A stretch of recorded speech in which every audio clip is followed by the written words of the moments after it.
If you start with something like a checkerboard pattern, where all of the squares are square, and you try to make it long and short, then it looks like this. Everything stays the same height, but it stretches out wide.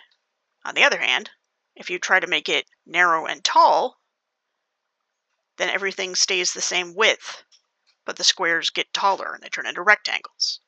You start running into problems with this kind of thing when you have something that looks like a photo, like this picture of the American flag here. If you wanted to make this flag narrow and tall, you could try to stretch it like this.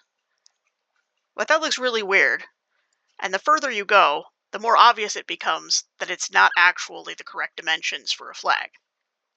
On the other hand, if you wanted it to make it bigger, the bigger it gets, the more obvious it gets that you've zoomed in. It starts getting blurrier, even if you're resizing in the same dimension both ways. The stars are no longer crisp. They have this is called anti-aliasing here.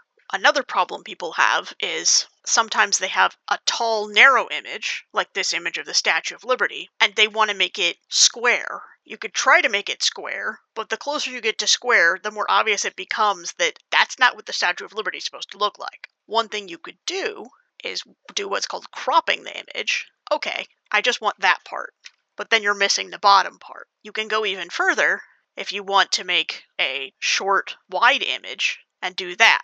But again, since this is a photo, if you wanted to make it bigger, the bigger you want it to be, the blurrier it gets, because that information is not captured by the camera.